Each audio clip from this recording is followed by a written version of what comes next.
রসায়ন বন্ধু চ্যানেলে স্বাগত। আগের ক্লাসে আমরা মেসোমেরিক ইফেক্ট তথা রেজোনেন্স এবং ইন্ডাকটিভ ইফেক্ট নিয়ে কথা বলেছি। আজকে আমরা ঠিক সেরকমই ভীষণ ইম্পর্টেন্ট গুরুত্বপূর্ণ দুটো বিষয় নিয়ে কথা বলবো, যার প্রথম হলো ইলেক্ট্রোমেরিক ইফেক্ট। আমরা এই বিষয়টা নিয়ে আলোচনা করব, ইলেক্ট্রোমেরিক ইফেক্ট।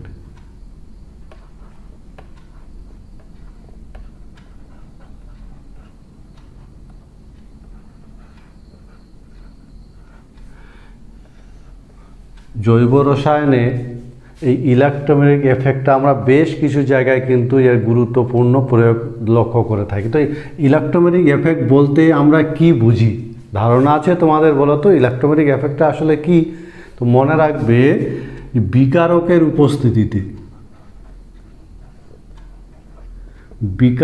উপস্থিতিতে আমরা যদি এখানে একটা উদাহরণ দিয়ে দেওয়ার চেষ্টা করি, যেমন মনে করো এ আর বি, এদের মধ্যে দ্বিবন্ধন আছে এবং বিকারকের উপস্থিতিতে এরা কী করে, বিকারকের উপস্থিতিতে ইলেকট্রনের সরণ বি এর দিকে ধরে নিলাম, হয়ে গেল। তাহলে এটা পজিটিভ হলো, এটা নেগেটিভ। এই ঘটনাটাকে বলা হয় ইলেক্ট্রোমেরিক ইফেক্ট। তো এটা বিকারকের উপস্থিতি ছাড়া কিন্তু এই ঘটনাটা ঘটে না। সে কারণে ইলেক্ট্রোমেরিক এফেক্ট বলতে আমরা বুঝবো বিকারকের উপস্থিতিতে বিক্রিয়ার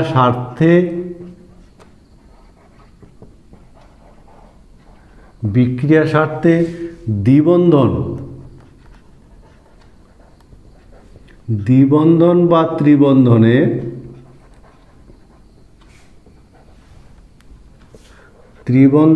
আবদ্ধ দুটি পরমাণু, দেখতে পাচ্ছ দুটা পরমাণু দ্বিবন্ধন বা ত্রিবন্ধনে আবদ্ধ দুটি পরমাণুর মধ্যে একটি পরমাণুর উপর পাই ইলেকট্রনের, এই যে দ্বিবন্ধনের পাই ইলেকট্রনের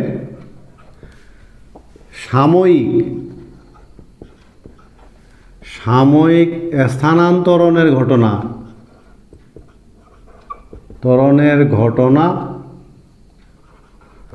ঘটনাকে বলা হয় ইলেক্ট্রোমেরিক ইফেক্ট। বোঝা গেছে? ইলেক্ট্রোমেরিক এফেক্ট। এই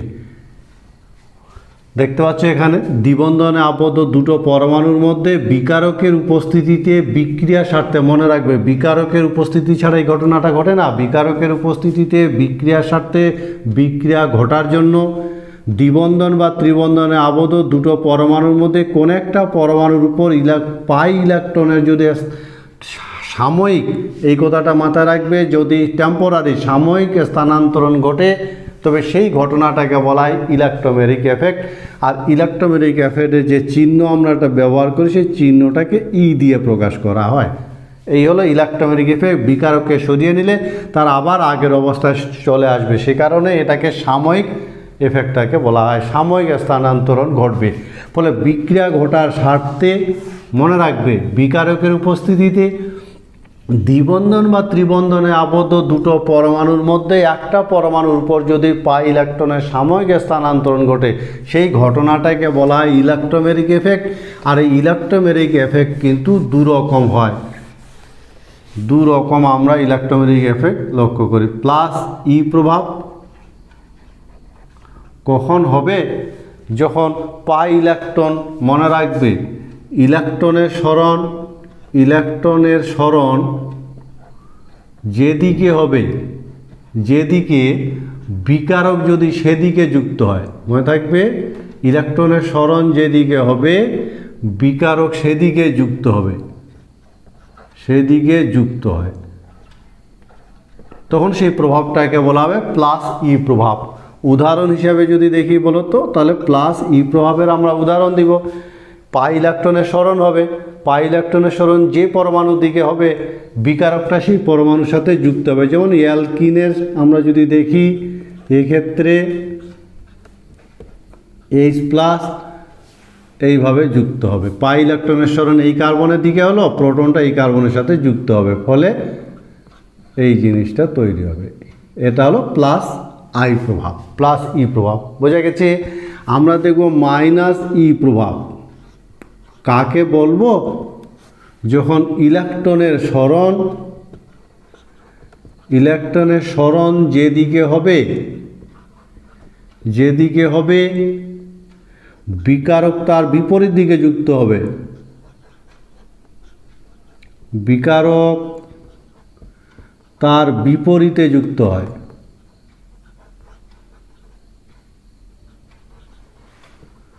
বিপরীতে যুক্ত হয় তখন সেই প্রভাবটাকে বলা হবে মাইনাস আই প্রভাব। এরকম মাইনাস আই প্রভাব যদি দেখি, দেখো CH2 দ্বিবন্ধন ও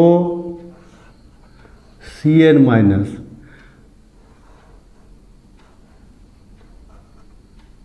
এই বুঝা গেছে? তাহলে সেক্ষেত্রে কি হবে? পাই ইলেকট্রনের সরণ যেদিকে হলো তার বিপরীত দিকে বিকারক যুক্ত হলো। এই ধরনের প্রভাবকে বলা হবে মাইনাস ই প্রভাব। সুতরাং ইলেকট্রোম্যাগনেটিক প্রভাব হলো দু প্রকার, প্লাস ই প্রভাব আর মাইনাস ই প্রভাব। এক্ষেত্রে আমরা দেখলাম এই ধরনের প্রভাবকে যেদিকে পাই ইলেকট্রনের সরণ হবে প্রোটন সেদিকে যুক্ত হলে তাকে বলা হবে প্লাস ই প্রভাব, আর পাই ইলেকট্রনের সরণ যেদিকে হবে বিকারক তার বিপরীত দিকে যুক্ত হলে তাকে বলা হবে মাইনাস ই প্রভাব। সুতরাং ই প্রভাব দু রকম হয়, প্লাস ই প্রভাব, মাইনাস ই প্রভাব। আর এই ধরনের প্রভাবকে ইলেকট্রনের যে সাময়িক সরণ এটাকে বলা হয় ইলেকট্রোমেরিক ইফেক্ট। আমরা আবার ইন্ডাকটিভ ইফেক্টেও কিন্তু দেখেছি ইলেকট্রনের সরণ হয়, ফলে ইন্ডাকটিভ ইফেক্টের সাথে ইলেকট্রোমেরিক ইফেক্টের কিন্তু কিছু পার্থক্য আছে। আমরা সেই পার্থক্যগুলোই একটু দেখে নিব। যেমন ইন্ডাকটিভ ইফেক্ট আগের ক্লাসে আমরা দেখেছি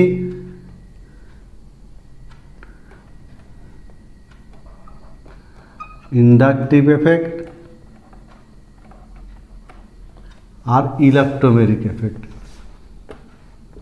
বলতে পারবে কি পার্থক্য? ইলেকট্রোমেরিক এফেক্ট বলো তো, এই দুটোর মধ্যে কি পার্থক্য বলতে পারবে? ইন্ডাকটিভ ইফেক্ট এটা কিন্তু মনে রাখবে সম্পৃক্ত অসম্পৃক্ত, সম্পৃক্ত অসম্পৃক্ত যৌগে প্রযোজ্য। আর ইলেকট্রোমেরিক এফেক্ট কি? কেবলমাত্র অসম্পৃক্ত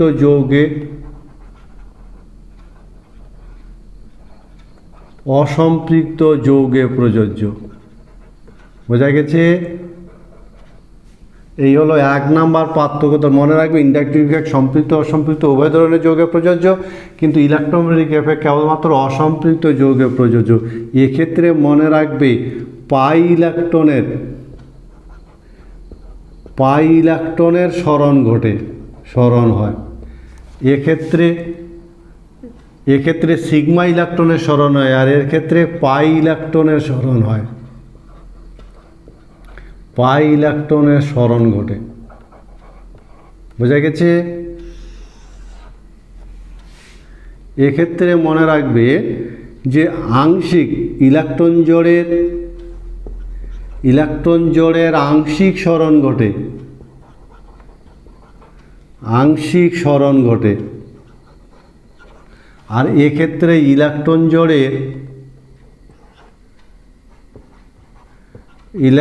জোড়ের সম্পূর্ণ সরণ ঘটে। এই হলো বেশ কিছু পার্থক্য ইন্ডাকটিভ ইফেক্ট আর ইলেকট্রোমেরিক ইফেক্টের মধ্যে। মনে রাখবে ইন্ডাকটিভ ইফেক্ট সম্পৃক্ত বা অসম্পৃক্ত উভয় ধরনের যৌগের ক্ষেত্রে প্রযোজ্য, ইলেকট্রোমেরিক ইফেক্ট কেবলমাত্র অসম্পৃক্ত যৌগের ক্ষেত্রে প্রযোজ্য। ইন্ডাকটিভ ইফেক্টের ক্ষেত্রে সিগমা ইলেকট্রনের সরণ ঘটে, আর ইলেকট্রোমেরিক ইফেক্টের ক্ষেত্রে পাই ইলেকট্রনের সরণ ঘটে। ইন্ডাকটিভ ইফেক্টের ক্ষেত্রে ইলেকট্রন জোড়ের আংশিক সরণ ঘটে, আর ইলেকট্রোমেরিক ইফেক্টের ক্ষেত্রে ইলেকট্রনের সম্পূর্ণ সরণ ঘটে। এগুলো ইন্ডাকটিভ ইফেক্ট এবং ইলেকট্রোমেরিক ইফেক্টের মধ্যে পার্থক্য। তোমরা বলতে পারবে যে ইলেকট্রোমেরিক ইফেক্টে কী ধরনের ইলেকট্রনের সরণ ঘটে, সিগমা ইলেকট্রনের না পাই ইলেকট্রনের? Hyper conjugation. আমরা যে প্রভাবগুলো নিয়ে আলোচনা করছি তার মধ্যে হাইপার কনজুগেশন প্রভাব গুরুত্বের বিচারে কিন্তু ভীষণ গুরুত্বপূর্ণ। এর একটা সঠিক ধারণা আমাদের থাকা চাই। আর হাইপার কনজুগেশন বলতে আমরা ব্যাপারটা কি বুঝবো সেটা বোঝার জন্য আমরা একটা ছবি সাহায্য নিব। আমরা প্রোপিনের ছবিটা, প্রোপিন, আমরা যে প্রোপিনের ছবি দেখে নিই তাহলে সেক্ষেত্রে হয়তো বুঝতে খানিকটা সহজ হবে। যেমন দেখো প্রোপিন, এর যদি অরবিটালগুলো আমরা দেখতে চাই তাহলে এখানে এর অরবিটাল যে ছবিটা, সেই ছবিটার দিকে দেখি।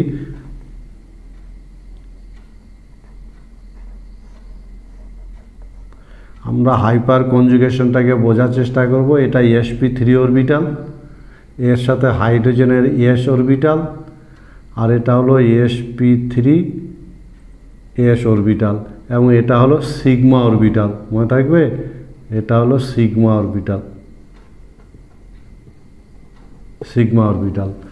এক্ষেত্রে কার্বন আছে, কার্বনের এরকম কার্বনের এই পাই অরবিটাল। এখানে একটা হাইড্রোজেন আছে, আর একটা কার্বন আছে, পাই অরবিটাল, এর সাথে হাইড্রোজেন আছে। এই হলো, আমরা যদি অরবিটালগুলো দেখতে চাই তাহলে প্রোপিনের মধ্যে এইভাবে অরবিটালগুলো আছে। এই পাই অরবিটালের, এটা হলো পাই অরবিটাল। মনে থাকবে, বোঝা গেছে? এটা হলো পাই অরবিটাল, আর এটা হলো sp3s অরবিটাল। এই অবস্থায় কিন্তু হাইপার কনজুগেশন ঘটনাটা ঘটে। কি ঘটে? এই যে কোনো এর মধ্যে যে দেখতে পাচ্ছ, এটা এর মধ্যে দ্বিবন্ধন আছে, দ্বিবন্ধনের মধ্যে পাই অরবিটাল আছে। এইরকম কার্বন যদি দ্বিবন্ধন বা ত্রিবন্ধন থাকে জৈব যৌগে, তাহলে এই পাই অরবিটালের সাথে এখানকার যে সিগমা অরবিটাল আছে এদের মধ্যে ওভারল্যাপিং ঘটে, এবং ওভারল্যাপিং ঘটার ফলে, আবার বলছি, কার্বন যদি দ্বিবন্ধন বা ত্রিবন্ধন বা এই ধরনের অন্য কোনো পরমাণুর সাথেও দ্বিবন্ধন ত্রিবন্ধন থাকে, তাহলে এই দ্বিবন্ধন বা ত্রিবন্ধনের পাই অরবিটালের সাথে তার পাশের আলফা কার্বনে যে CH সিগমা অরবিটাল আছে, এই সিগমা অরবিটালের ওভারল্যাপিং ঘটে, কনজুগেশন ঘটে। আর এই ঘটনাটাকে বলা হয় হাইপার কনজুগেশন। বোঝা গেছে? তাহলে হাইপার কনজুগেশন বলতে আমরা কি বুঝবো? তখন বলছে জৈব যৌগে, এই জায়গাটা থেকে কিন্তু বুঝতে হবে ঘটনাটা, জৈব যৌগে অ্যালকিল গ্রুপের সঙ্গে, এই যে CH3 গ্রুপটা এখানে আছে, তো জৈব যৌগের অ্যালকিল গ্রুপের সঙ্গে যদি কার্বন দ্বিবন্ধন বা কার্বন ত্রিবন্ধন বা কার্বন অক্সিজেন দ্বিবন্ধন বা কার্বন নাইট্রোজেন যদি ত্রিবন্ধন থাকলে, বোঝা গেছে? অ্যালকিল গ্রুপের সঙ্গে যদি ত্রিবন্ধন থাকে, তাহলে কার্বন এই দ্বিবন্ধন বা ত্রিবন্ধন, মনে থাকবে? তাহলে কি বলতো? দ্বিবন্ধন বা ত্রিবন্ধনের, বোঝা গেছে? এই যে দ্বিবন্ধন বা ত্রিবন্ধনের কোন অরবিটাল? পাই অরবিটালের সঙ্গে। দ্বিবন্ধন বা ত্রিবন্ধনের পাই অরবিটালের সঙ্গে কি হবে বলতো? দ্বিবন্ধন বা ত্রিবন্ধনের পাই অরবিটালের সঙ্গে তার পার্শ্ববর্তী যে আলফা কার্বন, এই কার্বনটা হলো দ্বিবন্ধনের সাপেক্ষে আলফা কার্বন, কি হবে? সঙ্গে পাশের আলফা কার্বন এর এই বন্ধনটা কি বলতো? CH বন্ধনের কোন অরবিটাল?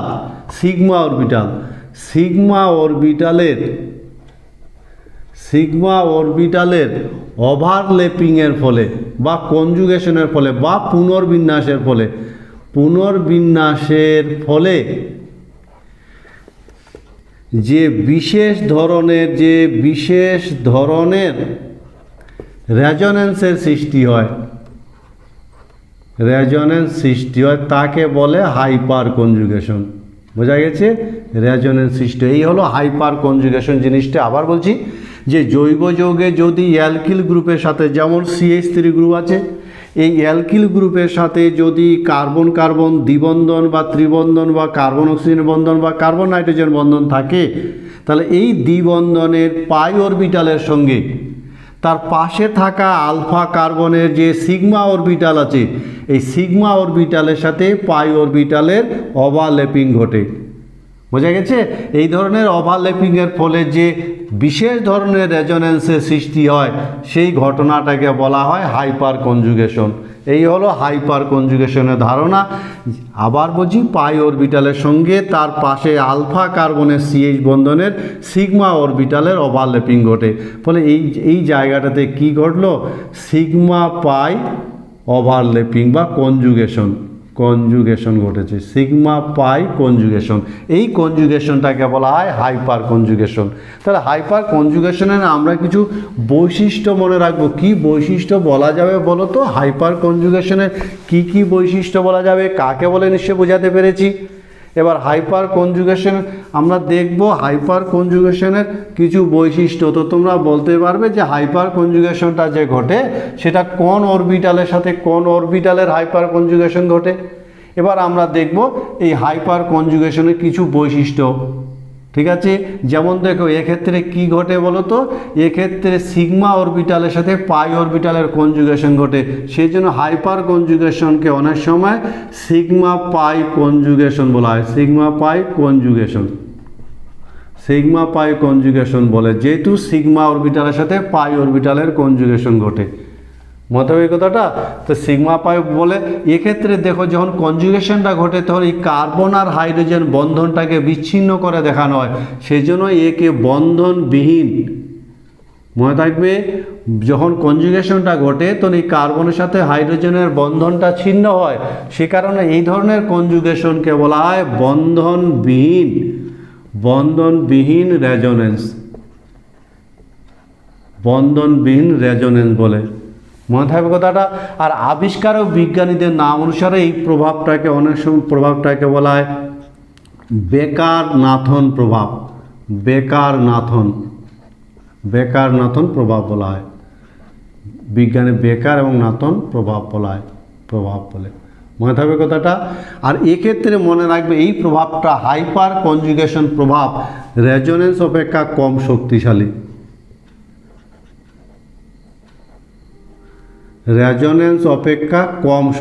এই প্রভাবগুলো রেজোনেন্স অপেক্ষা কম শক্তিশালী।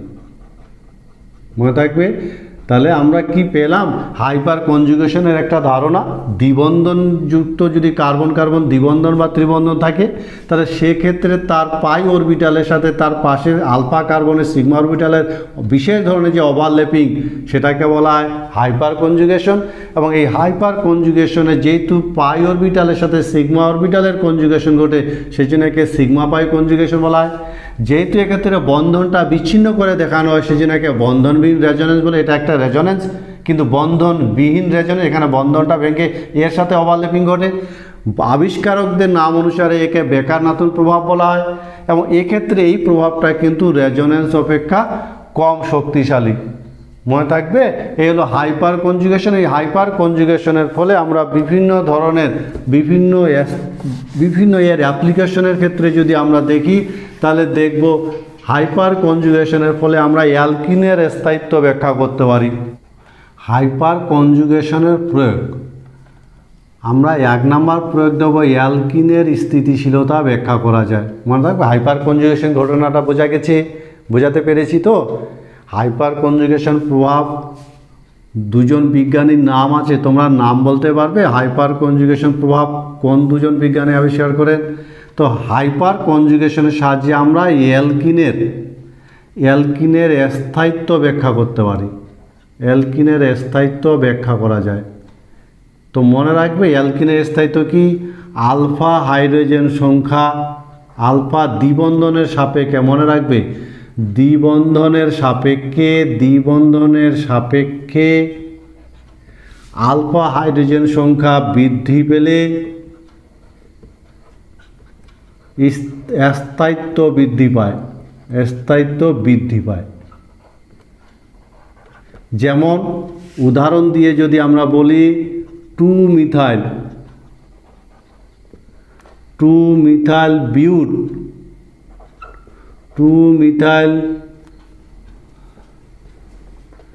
বিউটুইন এর স্থিতিশীলতা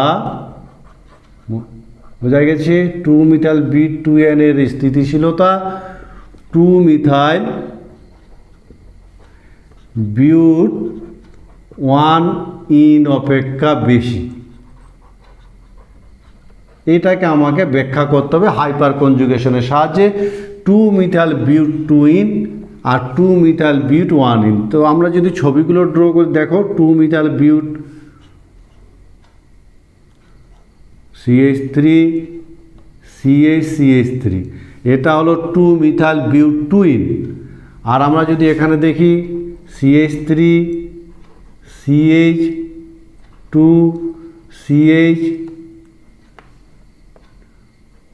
CH3 দ্বিবন্ধন CH2, ঠিক আছে। আমরা যদি হাইপার কনজুগেটিভ স্ট্রাকচারগুলো অঙ্কন করি, দেখো এক্ষেত্রে আলফা দ্বিবন্ধনের সাপেক্ষে আলফা কার্বনের সংখ্যা এখানে 3, এখানে 3, এখানে 3, ফলে আলফা হাইড্রোজেন সমান 9টি। আর এখানে যদি আলফা হাইড্রোজেন দেখি, এখানে 3 আর এখানে 2, 5, ফলে আলফা হাইড্রোজেন সমান 5টি। ফলে এই ছবিটা 9টা রেজনের 9টা হাইড্রোজেন আলফা হাইড্রোজেন থাকায় 9টা হাইপার কনজুগেশন স্ট্রাকচার দেখাতে পারবে, যেখানে এটা 5টা দেখাবে। আর যে যত বেশি হাইপার কনজুগেশন স্ট্রাকচার দেখাতে পারবে তার স্থিতিশীলতা তত বেশি। আমরা 2-1টা ছবি যদি দেখার চেষ্টা করি হাইপার কনজুগেশন, আমরা হাইড্রোজেনটাকে যদি আলাদা করে দেখি, দেখো দিকে হাইড্রোজেনগুলোকে আলাদা কিভাবে ছবিগুলো আঁকাতে হয়, এই যে দেখো। তাহলে এক্ষেত্রে একটা বন্ধন ভেঙে যাবে এবং এক্ষেত্রে কি হবে, এইখানে দ্বিবন্ধন হবে আর দ্বিবন্ধনটা চলে যাবে। ফলে আমরা এরকম করে কিন্তু দেখাই, এই যে একটা বন্ধন ভেঙে গেল, দেখতে পাচ্ছ এই বন্ধনটা ভেঙে গেল আর এখানে দ্বিবন্ধন হলো, ঠিক আছে। আর এই দ্বিবন্ধনটা কেটে এইখানে চলে আসলো। এই একই রকমভাবে আরেকটা ছবি যদি আমরা ড্র করি, তাহলে পরেরটাকে দেখাবো। তাহলে সেক্ষেত্রে কি হবে, এটা এবার ভাঙবে, এই বাকিগুলো যা আছে তাই থাকবে।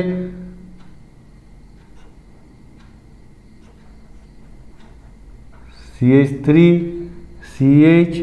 CH3 এইভাবে রেজোন্যান্স গঠন কিন্তু দেখাতে হয়। বোঝা গেছে? এই বন্ধনটাকে দেখো ভেঙেছি, ফলে এই জায়গাটাতে বন্ধন ভেঙে গেছে। পরের ধাপে এটাকে দেখালাম, তারপরে ধাপে এটা এরকম পর্যায়ক্রমে 9টা আলফা হাইড্রোজেন থাকায় 9টা এরকম হাইপার কনজুগেশন স্ট্রাকচার তৈরি করবে। যে যত বেশি এরকম হাইপার কনজুগেশন স্ট্রাকচার দেখাতে পারবে তার স্থিতিশীলতা তত বেশি। তাহলে এই যৌগটার 1 ইন 2 মিথাইল বিউট 1 ইনের যদি 5টা আলফা হাইড্রোজেন থাকে তাহলে 5টা স্ট্রাকচার দেখাবে। এর 9টা আছে 9টা দেখাবে। যে যত বেশি এরকম হাইপার কনজুগেশন স্ট্রাকচার দেখাতে পারবে তার স্থিতিশীলতা তত বেশি। এ কারণে 2 মিথাইল বিউট 2 এনের স্থিতিশীলতা বিউট 1 ইনের তুলনায় বেশি। এবং আমরা এভাবে অ্যালকিনের স্থিতিশীলতা হাইপার কনজুগেশনের সাহায্যে ব্যাখ্যা করতে পারি। আমরা হাইপার কনজুগেশনের সাহায্যে আমরা যে হাইপার কনজুগেশন আছে এর সাহায্যে কার্বোক্যাটায়নের স্থিতিশীলতা আমরা ব্যাখ্যা করতে পারি। মনে থাকবে কথাটা, কার্বোক্যাটায়নের স্থিতিশীলতা,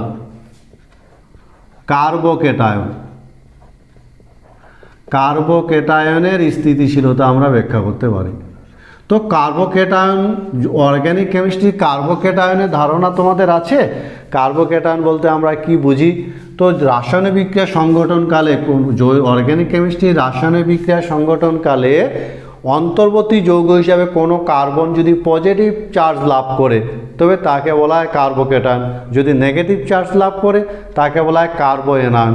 যদি মুক্ত ইলেকট্রন লাভ করে তাকে বলা হয় ফ্রি রেডিক্যাল, মুক্ত মূলক। যেমন মনে করো কোন একটা রাসায়নিক বিক্রিয়ার ক্ষেত্রে কি হলো, এই যে মিথেন থেকে একটা হাইড্রোজেন চলে যাওয়ার ফলে এই অংশ লাভ হলো, এটা হলো কার্বোক্যাটায়ন। বোঝা গেছে কথাটা? কোনো রাসায়নিক বিক্রিয়া সংগঠনকালে এরকম হতে পারে যে এই কার্বনটা পজিটিভ আয়ন লাভ করলো, তখন তাকে এই গঠনগুলোকে বলা হয় কার্বোক্যাটায়ন। রাসায়নিক বিক্রিয়া সংগঠনকালে অন্তর্বর্তী যৌগ হিসাবে এই ধরনের কার্বোক্যাটায়নের কিন্তু সৃষ্টি হতে পারে। আর এই কার্বোক্যাটায়নেরই স্থিতিশীলতা আমরা হাইপার কনজুগেশনের সাহায্যে ব্যাখ্যা করতে পারি। যেমন কার্বোক্যাটায়নের ক্ষেত্রে যদি আমরা দেখি CH3 এই একটা কার্বোক্যাটায়ন। আরেকটা কার্বোক্যাটায়ন যদি আমরা দেখি এটা, আরেকটা কার্বোক্যাটায়ন যদি দেখি এটা, তা তোমরা বলতে পারবে কোনটা কার্বোক্যাটায়নের স্থিতিশীলতা বেশি? 1 নম্বর না 2 নম্বর না 3 নম্বর? তো মনে রাখা দরকার কার্বোক্যাটায়নগুলো রেজোনেন্স হাইপার কনজুগেশনের সাহায্যে স্থিতিশীলতা লাভ করে। তাহলে হাইপার কনজুগেশনের সাথে যদি এরা স্থিতিশীলতা লাভ করে তাহলে বলো তো কে কত বেশি হাইপার কনজুগেশন গঠন তৈরি করতে পারবে, সেটা নির্ভর করবে তাদের আলফা হাইড্রোজেনের উপর।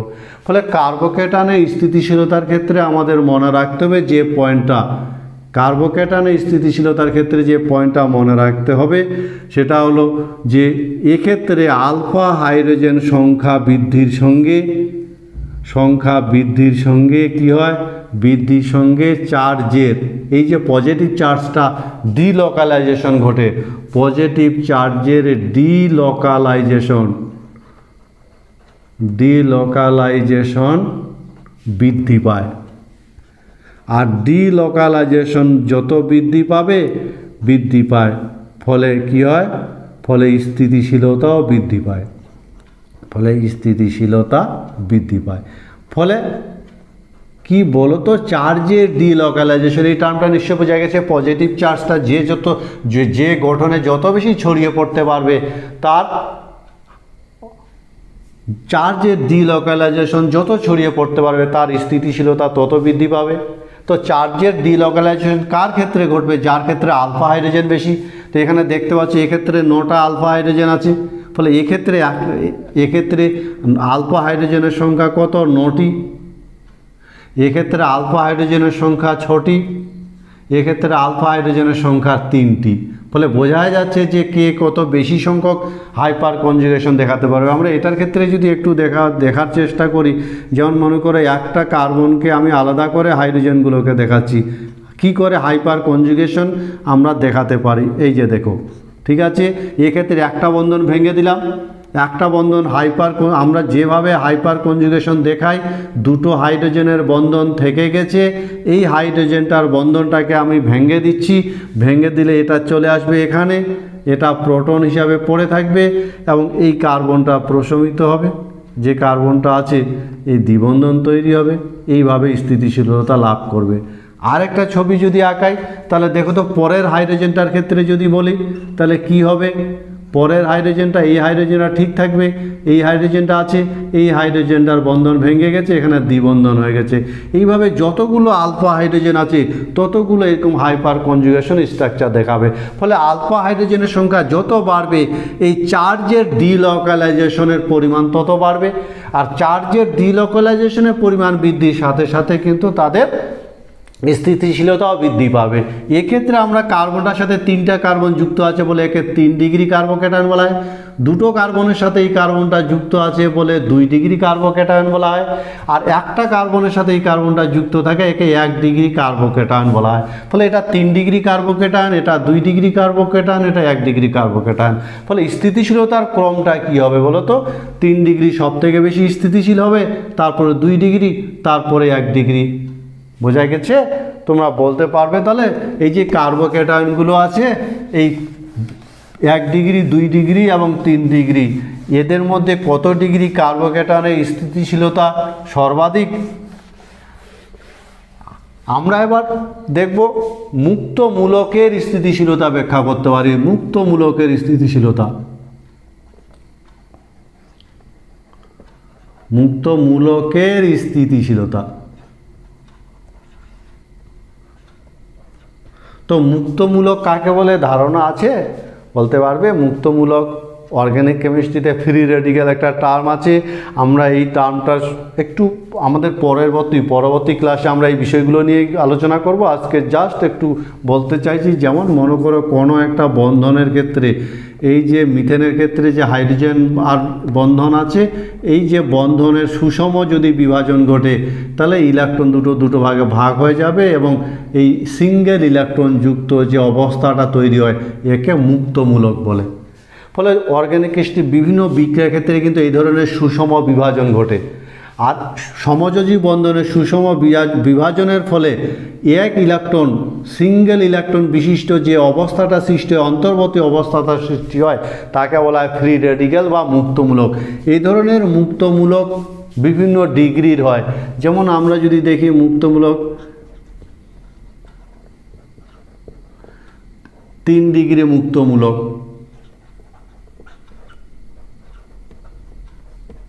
2 ডিগ্রি মুক্তমূলক, 1 ডিগ্রি মুক্তমূলক, এরা হলো মুক্তমূলক। এই মুক্তমূলকগুলোর স্থিতিশীলতা কিন্তু আমরা ব্যাখ্যা করতে পারি এবং এই ধরনের ব্যাখ্যা করার ক্ষেত্রে মনে রাখবে আলফা হাইড্রোজেন সংখ্যা বৃদ্ধির সঙ্গে কি ঘটে এক্ষেত্রে, আলফা হাইড্রোজেনের সংখ্যা বৃদ্ধির ক্ষেত্রে মনে রাখবে এদের যে মুক্তমূলক যে ইলেকট্রনটা আছে সেই ইলেকট্রনের ডিলোকালাইজেশন বৃদ্ধি পায়, ইলেকট্রন এর ডিলোকালাইজেশন বৃদ্ধি পায়, ডিলোকালাইজেশন বৃদ্ধি পায়। আর ডিলোকালাইজেশন বৃদ্ধি পেলে ফলে স্থায়িত্ব বৃদ্ধি পায়, স্থায়িত্ব বৃদ্ধি পায়, বোঝা গেছে। ফলে এক্ষেত্রে কিন্তু ইলেকট্রনের ডিলোকালাইজেশন ঘটবে। কার্বোক্যাটায়নের ক্ষেত্রে আমরা দেখলাম চার্জের ডিলোকালাইজেশন, এক্ষেত্রে ইলেকট্রনের ডিলোকালাইজেশন ঘটবে। কার ক্ষেত্রে বেশি ঘটবে, যার আলফা হাইড্রোজেনের সংখ্যা যত বেশি, ফলে তার স্থায়িত্ব তত বেশি হবে। আর এটা বললাম 3 ডিগ্রি মুক্তমূলক, এটা 2 ডিগ্রি মুক্তমূলক, একটা 1 ডিগ্রি মুক্তমূলক। আমরা 3 ডিগ্রির ক্ষেত্রে যদি দেখি কিভাবে হাইপার কনজুগেশনের মাধ্যমে মুক্তমূলকটা স্থিতিশীলতা লাভ করে, যদি আমরা দেখি, ঠিক আছে, তাহলে আমরা এক্ষেত্রে আমি একটা কার্বনের ক্ষেত্রে হাইড্রোজেনগুলোকে আলাদা করে দেখাচ্ছি, হাইড্রোজেনগুলো আলাদা করে দেখাচ্ছি। এক্ষেত্রে কীভাবে স্থিতিশীলতা লাভ করবে বলো তো, কীভাবে হাইপার কনজুগেশন দেখাবে, এই যে বন্ধনের ইলেকট্রন আছে সুষম বিভাজন ঘটবে এবং সুষম বিভাজনের ফলে সুষম বিভাজন ঘটবে। সুষম বিভাজনের ক্ষেত্রে দেখো এই ঘটলো, এই হাইড্রোজেন মুক্তমূলক নিয়ে থাকলো, আর এই যে মুক্তমূলক আর এই মুক্তমূলক মানে এদের মধ্যে দ্বিবন্ধন তৈরি হলো, ফলে ইলেকট্রনের ডিলোকালাইজেশন ঘটলো। পরের আরেকটা ছবি যদি বলি তাহলে কি হবে বলো তো, কি হবে, পরের হাইড্রোজেনটা দেখাবে এবং এইভাবে যতগুলো আলফা হাইড্রোজেন আছে ততগুলো কিন্তু এই ধরনের মুক্তমূলক, এই হাইড্রোজেন মুক্তমূলক নিয়ে আলাদা হয়ে গেল, আর এই কার্বনটার সাথে এই কার্বনের মুক্তমূলক বন্ধন তৈরি হলো। এইভাবে পর্যায়ক্রমে কিন্তু চলতে থাকবে যতগুলো আলফা হাইড্রোজেন আছে। ফলে যার আলফা হাইড্রোজেনের সংখ্যা যত বেশি তার তত বেশি হাইপার কনজুগেশন দেখাতে পারবে এবং তার স্থিতিশীলতা তত বেশি হবে। ফলে 3 ডিগ্রির ক্ষেত্রে আলফা হাইড্রোজেনের সংখ্যা কত বলো তো, 9, 3 3 3, এক্ষেত্রে 3 3 আলফা হাইড্রোজেনের সংখ্যা, আলফা হাইড্রোজেনের সংখ্যা 6, এক্ষেত্রে আলফা হাইড্রোজেনের সংখ্যা 3। ফলে ডিগ্রি বৃদ্ধির সাথে সাথে আলফা হাইড্রোজেনের সংখ্যাও বাড়তে থাকে এবং স্থিতিশীলতাও কিন্তু বাড়তে থাকে। এভাবে আমরা অ্যালকিন, যেমন অ্যালকিনের স্থিতিশীলতা ব্যাখ্যা করতে পারি, কার্বোক্যাটায়নের স্থিতিশীলতা ব্যাখ্যা করতে পারি, ঠিক তেমনি আমরা মুক্তমূলকেরও স্থিতিশীলতা ব্যাখ্যা করতে পারি। শুধু তাই নয়, আমরা বন্ধন দৈর্ঘ্যও ব্যাখ্যা করতে পারি এই হাইপার কনজুগেশনের সাহায্যে। বোঝা গেছে, বুঝতে পারছো তো, বন্ধন দৈর্ঘ্য ব্যাখ্যা করা যায় হাইপার কনজুগেশনের সাহায্যে। আমাদের সামনে যদি একটা প্রশ্ন বলো তো, এটা CH3 CH দ্বিবন্ধন CH2 প্রোপিন, এই প্রোপিনের ক্ষেত্রে কার্বন কার্বন বন্ধন দৈর্ঘ্য আর প্রোপেনের ক্ষেত্রে, ইথেনের ক্ষেত্রে কার্বন কার্বন বন্ধন দৈর্ঘ্য সমান না অসমান বলো। প্রশ্নটা বোঝা গেছে। প্রোপিনের মধ্যে কার্বন কার্বন যে এক বন্ধন আছে আর ইথেনের মধ্যে কার্বন কার্বন এক বন্ধন আছে, এই বন্ধন দৈর্ঘ্যগুলো কি সমান না হ্রাস বৃদ্ধি আছে? তো এই ধরনের বন্ধন দৈর্ঘ্য আমরা হাইপার কনজুগেশনের সাহায্যে ব্যাখ্যা করতে পারি। কারণ কি বলতো, বন্ধন দৈর্ঘ্য আমরাও ব্যাখ্যা করতে পারি, বন্ধন দৈর্ঘ্য। সেক্ষেত্রে কি হয় বলতো, এই হাইপার কনজুগেশনের ফলে মনে রাখবে,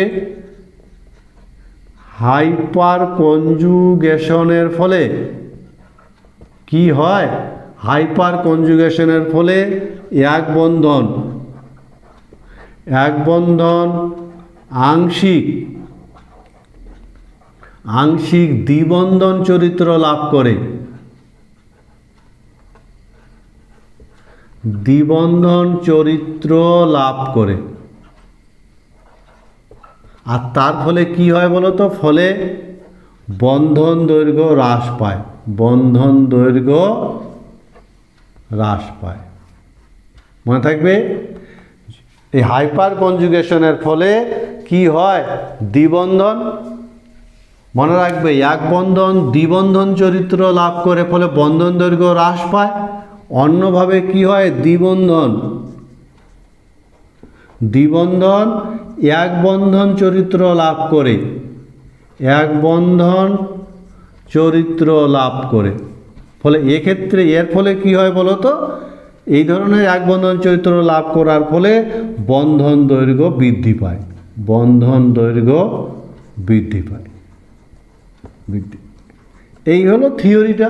তাহলে হাইপার কনজুগেশনের জন্য যেটা দ্বিবন্ধন আছে সেটা আংশিক এক বন্ধন চরিত্র লাভ করে, আবার যেটা এক বন্ধন সেটা আংশিক দ্বিবন্ধন চরিত্র লাভ করে। ফলে এর ফলে এক বন্ধনটা খানিকটা দ্বিবন্ধন চরিত্র লাভ করার ফলে বন্ধন দৈর্ঘ্য হ্রাস পায়, আবার দ্বিবন্ধন খানিকটা এক বন্ধন চরিত্র লাভ করায় এক্ষেত্রে বন্ধন দৈর্ঘ্য হ্রাস পায়। এরই অ্যাপ্লিকেশন আমরা দেখব এই জায়গাটাতে কীভাবে তাহলে আমরা ব্যাখ্যা করতে পারি। আমরা এই জায়গাটায় দেখব, দেখো প্রোপিনের ক্ষেত্রে, প্রোপিনের ক্ষেত্রে যদি আমরা দেখি, দেখতে পাচ্ছ CH2, দেখো প্রোপিন কি করবে, হাইপার কনজুগেশন দেখাবে। এবং হাইপার কনজুগেশন এই বন্ধনটাকে যদি আমি আগে দেখাতে চাই, এই বন্ধনটাকে দেখাবো। দেখো হাইপার কনজুগেশন তো নিশ্চয়ই এবার ছবিগুলো ড্র করতে পারবে, কোনো অসুবিধার কিছু নেই। এটা এখানে চলে আসবে, এই বন্ধনটা এখানে চলে আসবে, ফলে দ্বিবন্ধন। এই তাহলে বলো তো, এই যে কার্বন কার্বন এক বন্ধন ছিল, সেটা এই যে কার্বন কার্বন যে এক বন্ধন যেখানে ছিল, এক বন্ধন সেটা হাইপার কনজুগেশনের মাধ্যমে এখানে সে কী করলো, দ্বিবন্ধন চরিত্র লাভ করলো। ফলে স্বাভাবিকভাবে প্রোপিনের মধ্যে যে এক বন্ধন সেটা কি হবে, হ্রাস পাবে। ফলে দ্বিবন্ধন চরিত্র লাভ করে এখানে কি হলো বলো তো, কার্বন কার্বন বন্ধন দৈর্ঘ্য হ্রাস পেল, বন্ধন দৈর্ঘ্য হ্রাস পেয়েছে। অন্যদিকে ইথেনের ক্ষেত্রে এই ধরনের হাইপার কনজুগেশন দেখাবার কোনো সুযোগ নেই।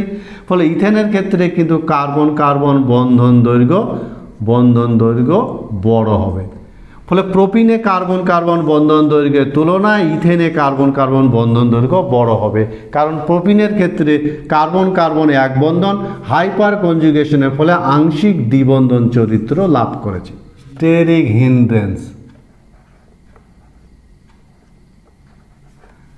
আর একটা প্রভাব নিয়ে আমরা কথা বলবো, জৈব রসায়নে বেশ গুরুত্বপূর্ণ, পীড়ন বা বাধা বা স্টেরিক হিন্ড্রেন্স। এই জিনিসটা কি জিনিস আমরা এটাই দেখব। যেমন আমরা যদি বলি 2-বিউটিন, সিস-2-বিউটিন, মনে করো এখানে কার্বন কার্বন দ্বিবন্ধন আছে,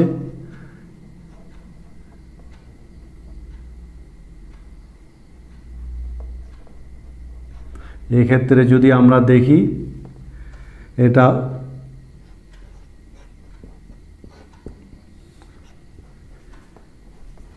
এটা হলো সিস, মনে রাখবে সিস-2-বিউটিন, ঠিক আছে। এবার আমরা দেখব ট্রান্স-2-বিউটিন,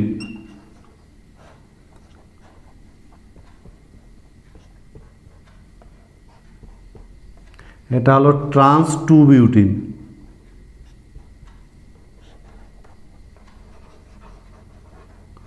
ট্রান্স-2-বিউটিন উদাহরণটাকে দিয়ে আমরা এই জিনিসটাকে ক্লিয়ার করতে চাইবো। এই জায়গায় অণু দুটো যদি দেখি, এটা সিস-2-বিউটিন, এটা ট্রান্স-2-বিউটিন, বলো তো এই দুটো যৌগের মধ্যে স্থিতিশীলতার তারতম্য থাকবে কি না, যদি থাকে তাহলে কোন ফ্যাক্টরের উপর নির্ভর করবে, এই জায়গাটাই আমরা স্টেরিক হিন্ড্রেন্স দিয়ে ব্যাখ্যা করতে চাইবো। দেখো সিস-2-বিউটিনে বড় গ্রুপ দুটো একই দিকে আছে, দ্বিবন্ধনের একই দিকে আছে, এবং দ্বিবন্ধনের একই দিকে থাকার ফলে এক্ষেত্রে কিন্তু এরা একটা জায়গার অভাব বোধ করবে, এবং এদের ক্ষেত্রে জায়গার অভাব বোধের জন্য এদের মধ্যে একটা বিকর্ষণ কাজ করবে। দেখো গ্রুপ দুটো কাছাকাছি থাকার ফলে এই পরমাণুগুলোর মধ্যে বিকর্ষণ কাজ করবে। অন্যদিকে এক্ষেত্রে এরকম দুটো গ্রুপ একই দিকে নেই বলে এই ধরনের বাধা কিন্তু এই জায়গাটাতে আমরা লক্ষ্য করব না। বোঝা গেছে? এই ধরনের বাধাটাকে বলা হয় স্টেরিক হিন্ড্রেন্স। তাহলে স্টেরিক হিন্ড্রেন্স বলতে আমরা কি বুঝবো, মনে রাখবে কোনো অণুতে দুটি গ্রুপ বা পরমাণু, দেখতে পাচ্ছ দুটি গ্রুপ বা পরমাণু যদি ভ্যান ডার ওয়ালস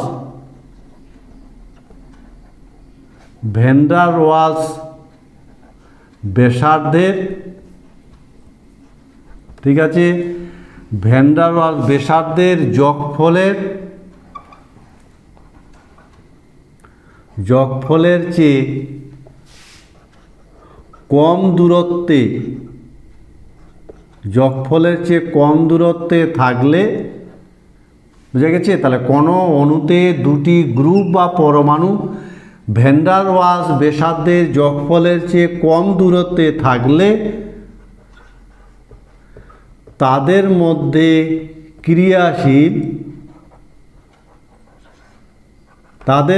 ক্রিয়াশীল বিকর্ষণ মিথস্ক্রিয়াকে বলা হয়, বিকর্ষণ মিথস্ক্রিয়াকে স্টেরিক হিন্ড্রেন্স বলে। স্টেরিক হিন্ড্রেন্স বোঝা গেছে নিশ্চয়? স্টেরিক হিন্ড্রেন্স বলে, বোঝা গেছে? তাহলে এই হলো স্টেরিক হিন্ড্রেন্স। কি কোনো অণুতে দুটি গ্রুপ বা পরমাণু যদি তারা এতটাই কাছাকাছি থাকে যে ভ্যান ডার ওয়ালস যোগফলের চেয়ে কাছে যদি তারা থাকে, কম দূরত্বে থাকে, তাহলে তাদের মধ্যে যে বিকর্ষণ মিথস্ক্রিয়া, ক্রিয়াশীল বিকর্ষণ মিথস্ক্রিয়া, যে তাদের মধ্যে যে বিকর্ষণটা, এই বিকর্ষণটাকে বলা হয় স্টেরিক হিন্ড্রেন্স। জায়গার অভাবজনিত বাধা, জায়গার অভাবের মধ্যে এদের মধ্যে একটা বিকর্ষণ কাজ করে। বোঝা গেছে কথাটা? ফলে দেখতে পাচ্ছি এখানে ছবি, এবং এই ধরনের বিকর্ষণের ফলে অণুর স্থিতিশীলতা হ্রাস পায়। আবার বলছি, কোনো অণুতে দুটি গ্রুপ বা পরমাণু যদি তারা ভ্যান ডার ওয়ালস ব্যাসার্ধের যোগফলের চেয়ে কম দূরত্বে থাকে, তাহলে তাদের মধ্যে যে বিকর্ষণটা ক্রিয়াশীল, সেই বিকর্ষণটাকে বলা হয় স্টেরিক হিন্ড্রেন্স। আর এই ধরনের স্টেরিক হিন্ড্রেন্সের ফলে কি হয় বলো তো? অণুর স্থিতিশীলতা হ্রাস পায়। মনে রাখবে, দেখতে পাচ্ছি এখানে, তাহলে সিস 2 বিউটিনের স্থিতিশীলতা ট্রান্স 2 বিউটিন অপেক্ষা কম হবে, কারণ এখানে স্টেরিক হিন্ড্রেন্সটা ক্রিয়াশীল আছে। তা স্টেরিক হিন্ড্রেন্সের কিছু বৈশিষ্ট্য আছে, মনে রাখবে। স্টেরিক হিন্ড্রেন্সের বৈশিষ্ট্য মনে রাখবে, যেমন স্টেরিক হিন্ড্রেন্সের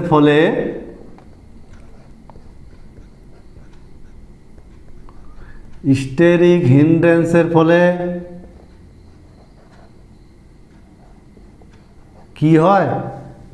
1 নাম্বার, স্থিতিশীলতা হ্রাস পায়। স্থিতিশীলতা হ্রাস পায়। আর স্থিতিশীলতা হ্রাস পেলে কি হবে বলো তো? স্থিতিশীলতা হ্রাস পেলে যৌগের সক্রিয়তা বৃদ্ধি পায়। যৌগের সক্রিয়তা বৃদ্ধি পায়। তাই বৃদ্ধি পাবে তো, সক্রিয়তা বৃদ্ধি পায়।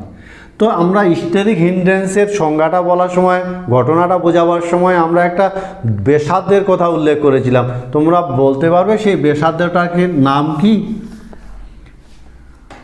3 নাম্বার আমরা দেখব, এই ধরনের স্টেরিক হিন্ড্রেন্সের ফলে কি হয় বলো তো? রেজোন্যান্স বাধাপ্রাপ্ত হয়। রেজোন্যান্স বাধাপ্রাপ্ত হতে পারে। রেজোন্যান্স বাধাপ্রাপ্ত হতে পারে। আবার এই ধরনের স্টেরিক হিন্ড্রেন্সের জন্য কি হতে পারে? স্টেরিক হিন্ড্রেন্সের জন্য রাসায়নিক বিক্রিয়ার হার হ্রাস পেতে পারে। বোঝা গেছে? ফলে রেজোন্যান্সের ফলে নানা ধরনের প্রভাব, নানা ধরনের ঘটনা ঘটতে পারে। যেমন রেজোন্যান্স, স্টেরিক হিন্ড্রেন্সের ফলে বিক্রিয়ার হার হ্রাস পেতে পারে। বিক্রিয়ার হার হ্রাস পেতে পারে। এমনকি কি হতে পারে বলো তো?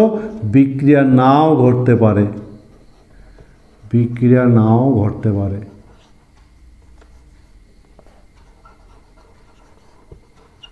বোঝা গেছে? ফলে স্টেরিক হিন্ড্রেন্সের ফলে যেমন স্থিতিশীলতা হ্রাস পায়, ফলে যৌগের সক্রিয়তা বৃদ্ধি পায়, রেজোন্যান্স বাধাপ্রাপ্ত হতে পারে, বিক্রিয়ার হার হ্রাস পেতে পারে বা বিক্রিয়া নাও ঘটতে পারে। ফলে রেজোন্যান্সের ফলে এই ঘটনাগুলো ঘটে। ঠিক আছে? আমরা যদি এই ধরনের প্রভাবগুলো আমরা আগের ক্লাসে দেখলাম, আজকের ক্লাসে দেখলাম, একটা কথা মাথায় রাখবে যে রেজোন্যান্স এবং মেসোমেরিক ইফেক্ট এই দুটো টার্ম একই অর্থে ব্যবহৃত হলো, এদের মধ্যে কিন্তু সূক্ষ্ম পার্থক্য আছে। রেজোন্যান্স মনে থাকবে, রেজোন্যান্স আর মেসোমেরিক। রেজোন্যান্স ইফেক্ট আর মেসোমেরিক ইফেক্ট, বলো তো এদের মধ্যে কি পার্থক্য আছে? রেজোনেন্স এবং মেসোমেরিক ইফেক্টের মধ্যে একটা সূক্ষ্ম পার্থক্য আছে এবং পার্থক্যটা মনে রাখার চেষ্টা করবে। রেজোনেন্স ইফেক্ট এবং মেসোমেরিক ইফেক্টের মধ্যে যে সূক্ষ্ম পার্থক্যটা কী বলতো? রেজোনেন্স ইফেক্ট যেটা, সেটা হলো কনজুগেট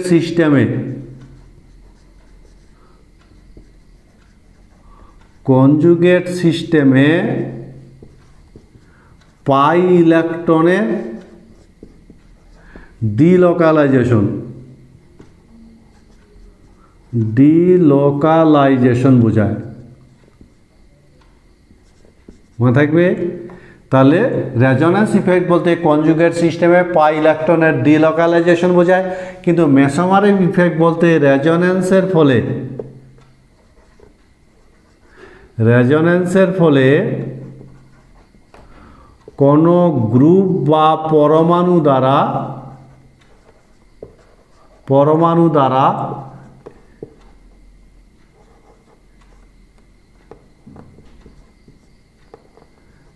ইলেকট্রন জোড়ের আকর্ষণ বা বিকর্ষণ বোঝায়।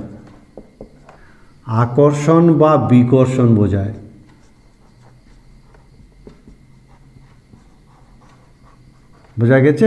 এই হলো সূক্ষ্ম একটা পার্থক্য রেজোনেন্স ইফেক্ট আর মেসোমেরিক ইফেক্ট। যদিও রেজোনেন্স এবং মেসোমেরিক ইফেক্ট একই অর্থে আমরা ব্যবহার করে থাকি, তবুও এই দুটোর মধ্যে সূক্ষ্ম একটা পার্থক্য আছে। মনে রাখবে আজকে থেকে, রেজোনেন্স ইফেক্ট বলতে কনজুগেট সিস্টেমে পাই ইলেকট্রনের ডিলোকালাইজেশন বোঝায়, আর মেসোমেরিক ইফেক্ট বলতে রেজোনেন্সের ফলে কোনো গ্রুপ বা পরমাণু দ্বারা ইলেকট্রন জোড়ের আকর্ষণ বা বিকর্ষণকে বোঝায়। ইলেকট্রন জোড়ের আকর্ষণ বা বিকর্ষণকে মেসোমেরিক ইফেক্ট বলা হবে রেজোনেন্সের ফলে। ঠিক আছে? এই হলো রেজোনেন্স এবং মেসোমেরিক ইফেক্টের মধ্যে একটা সূক্ষ্ম পার্থক্য। আর আজকের ক্লাসে তাহলে আমরা বিভিন্ন বিষয়, যেমন আজকে হাইপার কনজুগেশন ভীষণ ইম্পর্টেন্ট একটা বিষয় নিয়ে সাধারণ ধারণা তৈরি করার চেষ্টা করলাম, সেই সঙ্গে ইলেকট্রোমেরিক ইফেক্ট এবং স্টেরিক হিন্ড্রেন্স। আমার মনে হয় তোমরা সহজে বুঝতে পারবে এবং এ সম্পর্কে একটা সঠিক ধারণা তৈরি হবে, এই প্রত্যাশা রেখে আজকের ক্লাসটা এখানে শেষ করছি।